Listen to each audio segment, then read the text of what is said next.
Alright, so number 4 is jgram, and jgram is jgram is very, very cool. Thanks.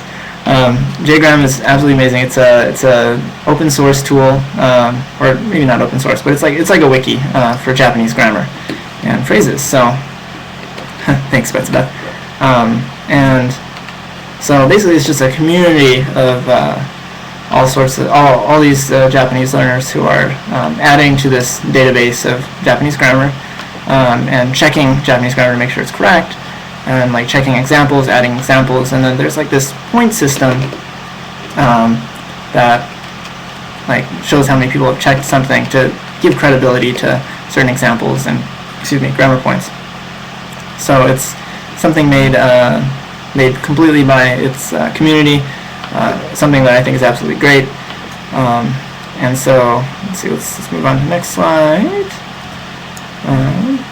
And first of all, one thing that I think is really cool is that it actually separates grammar out by JLPT level. And it looks like Toru has raised her hand. You want to say something? Nope. Never. Not putting the panda hat on. It's a part of my past that is horrible and embarrassing. Oh, and it looks like Erin has found the kanji with the with a lot of strokes to it.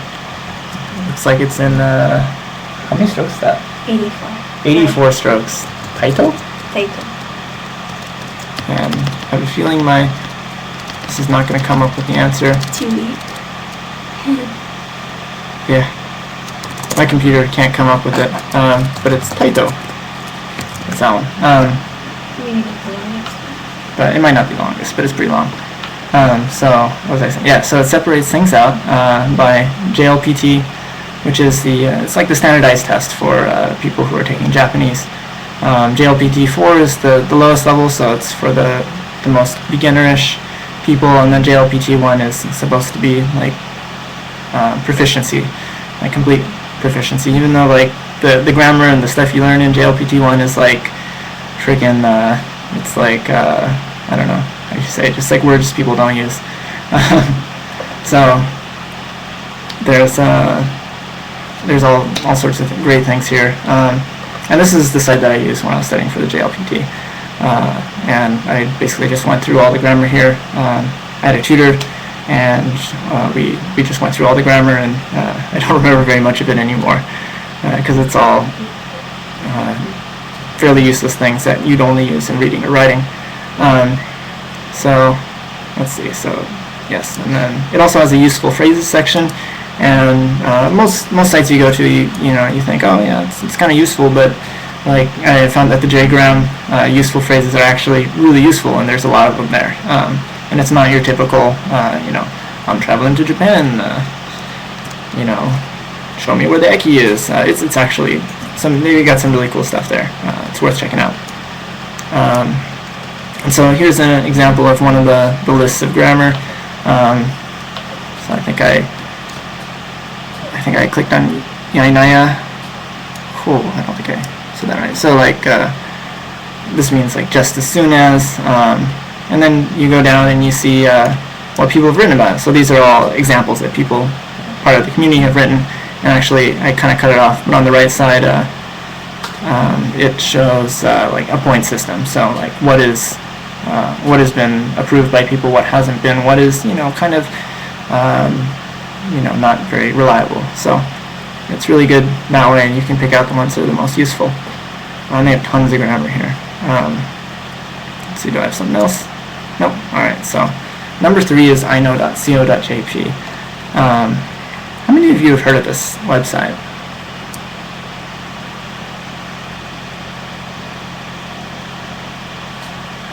Good.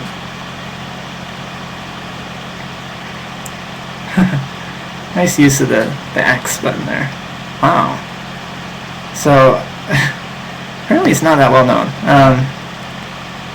It's absolutely amazing website. I gotta say, it's all about vocabulary. So if you're learning vocabulary, or you want to learn vocabulary, this is definitely the place to be. I have not found a better way to learn vocabulary than I know, and it's free. So yeah, I hate vocabulary too, May, and so this is absolutely great site. It pretty much just focused on vocabulary, but yeah, let's go on to the next slide. Vocabulary is sexy. I don't know about that, Ty. Or Ty? Alright, so the thing that I really like about it is actually their flashcard system. So, like, they have all these different flashcard sets that are already made for you with different levels. They only really get up into like the intermediate-ish level, so they don't really have anything intermediate, advanced, or advanced. So it's either beginner, intermediate, or intermediate, which I'm sure they're working on, right now to have more stuff. So here's the flashcard. It asks you what it is. You can hit yes or no, and you can choose if you know it or not. If you say yes, then it doesn't just trust you, because it shouldn't trust you, because you're probably lying. It takes you to a screen that has multiple choice answers. So you say yes, and it says okay, but do you really know it? And then you have a certain amount of time to pick the answer. And so you got to pick the answer out of here. There's, I guess it's between 5 and 10 multiple choice answers, depending on what level you're at. And then and to answer your question, do you have to log in? I don't believe you do, but if you wanted to keep track of your progress, you do need to log in. But don't quote me on that. I log in. So that's their flashcard system. You get it right, it keeps track. And then, so they have another learning system for vocabulary called dictation. Where it says it out to you. So someone's reading it to you, a recording, and then you have to fill in the blank. And then later on, you actually have to fill in the whole sentence. So it gets harder and harder as you go along. So this is another way to help you with vocabulary, which is really cool.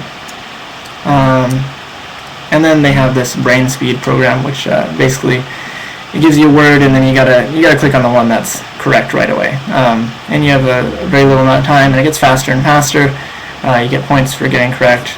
You lose points, I think, for getting it wrong. And there's all sorts of different things that you can use to learn vocabulary. Yeah, and it is beginning. So those are the three main things that I know does, and for learning vocabulary, it definitely cannot be beaten, and I highly recommend it. So let's check out number 2. Oh no, that's number 2. Still I know. So this is just a little example showing like how it keeps track of what you've done, and it also tells you how much you need to do to supposedly learn it. And Sarah's question is, does it get boring?